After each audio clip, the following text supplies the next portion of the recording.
Temos falado sobre Karma Yoga e Jnana Yoga, duas das práticas que Krishna apresenta a Arjuna.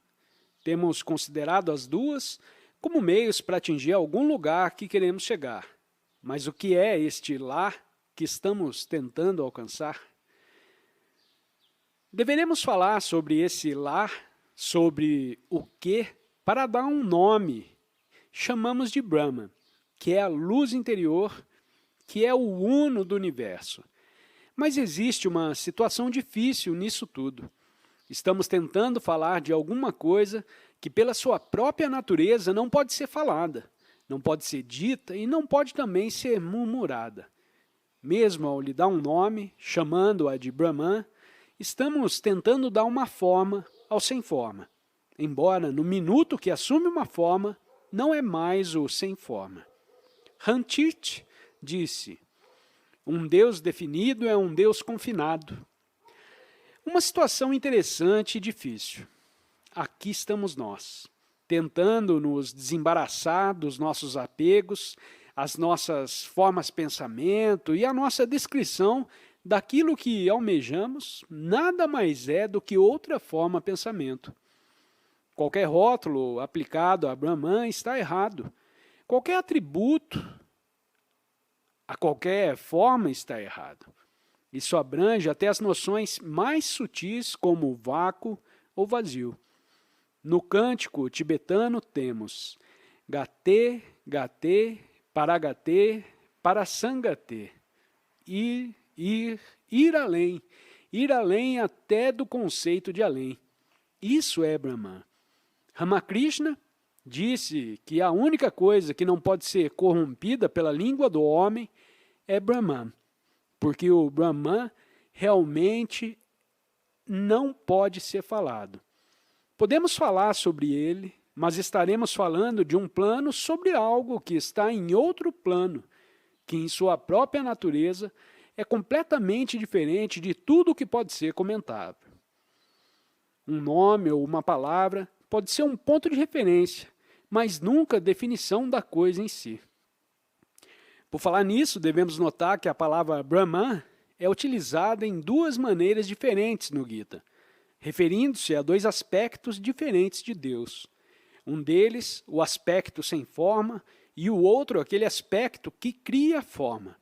A mesma palavra é utilizada indiferentemente para ambos. Por isso precisamos distinguir qual a maneira como a estaremos usando. No caso, falaremos somente sobre o aspecto sem forma de Brahman.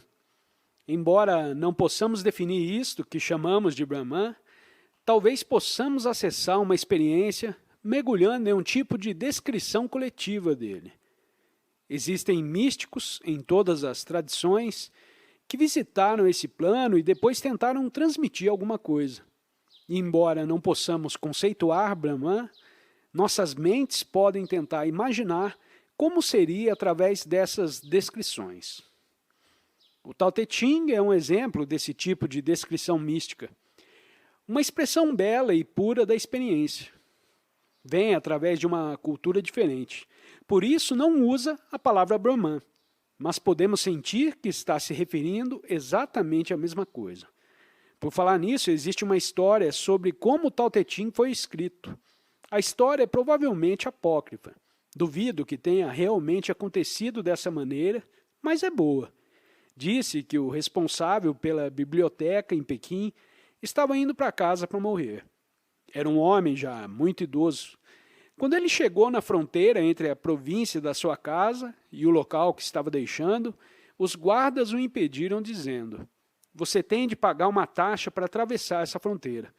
E ele respondeu, como posso pagar? Não tenho nada. E eles perguntaram, bem, o que você fez nessa vida?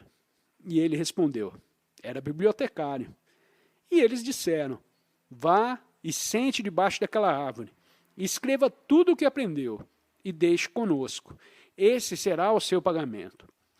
Então ele se sentou e escreveu os 81 versículos do Tao Te Ching.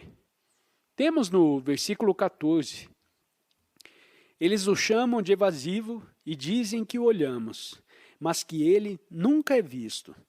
Dizem que, na verdade, é extraordinário, já que o ouvimos, mas sem um som. Sutil eles o chamam. E dizem que se pode aprendê-lo, mas nunca tocá-lo.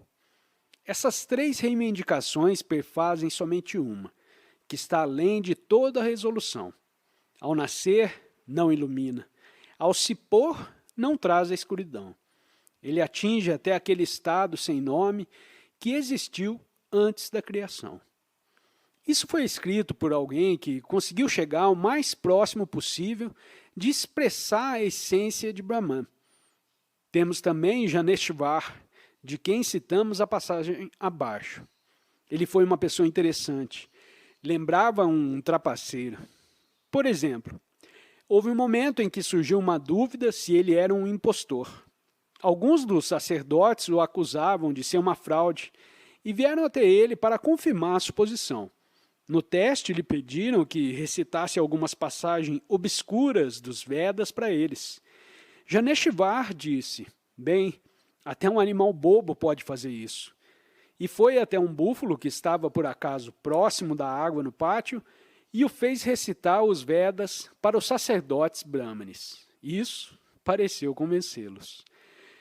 Os escritos de Janeshvar são muito poéticos em suas descrições de Brahman.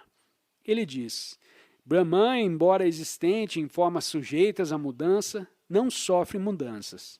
Parece ter mente e órgãos dos sentidos, mas assim como a doçura em um torrão de açúcar, não está na sua forma. Esses órgãos dos sentidos e qualidades não são Brahman. É ao mesmo tempo conhecimento, aquele que conhece aquilo que deve ser conhecido, sendo o meio pelo qual o objetivo é atingido.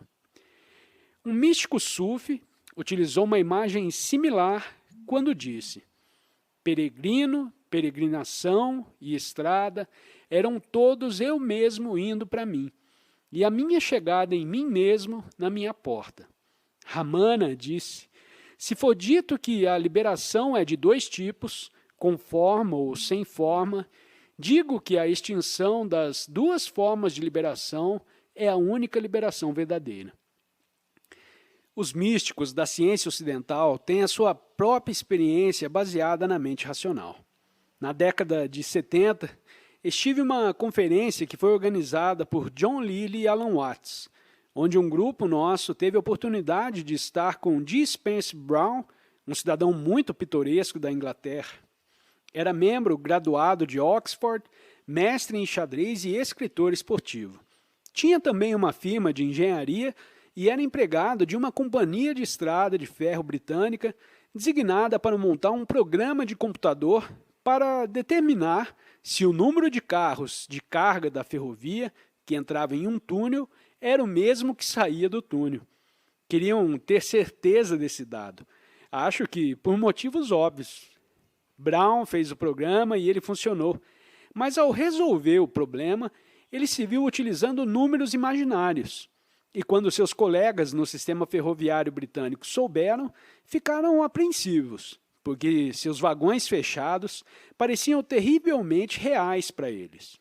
Então, para convencê-los, Brown começou a montar uma sequência lógica com a qual a companhia ferroviária ficaria satisfeita, indo desde os carros de carga, entrando e saindo do túnel, até o que seria o início da sequência. Bem, ele começou a retroceder, até chegar ao início do universo. E a partir daí escreveu um livro chamado Laws of Form. Mas no livro, em vez de iniciar da maneira como começara na companhia ferroviária, ele partiu do extremo oposto. Então, na primeira página, disse que no início não existia nada, e que a primeira coisa que devemos fazer é formar uma distinção. Traçou uma linha descendo pela página para fazer uma distinção entre o estado diferencial e o estado não diferencial. Esse foi o primeiro ato. Após ter feito aquela bifurcação, ele, então, com mais algumas suposições, montou todo o universo.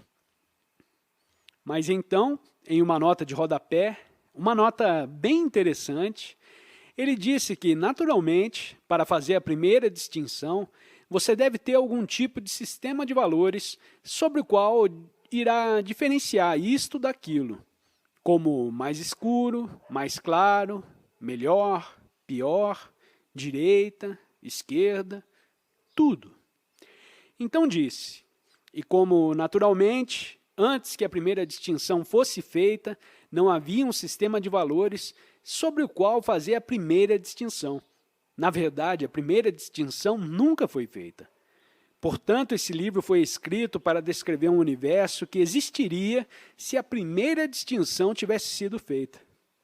Bem, se você conseguir lidar com essa nota de rodapé, você já atravessou a porta para chegar a Brahman. Se falhou, bem, você continua apegado.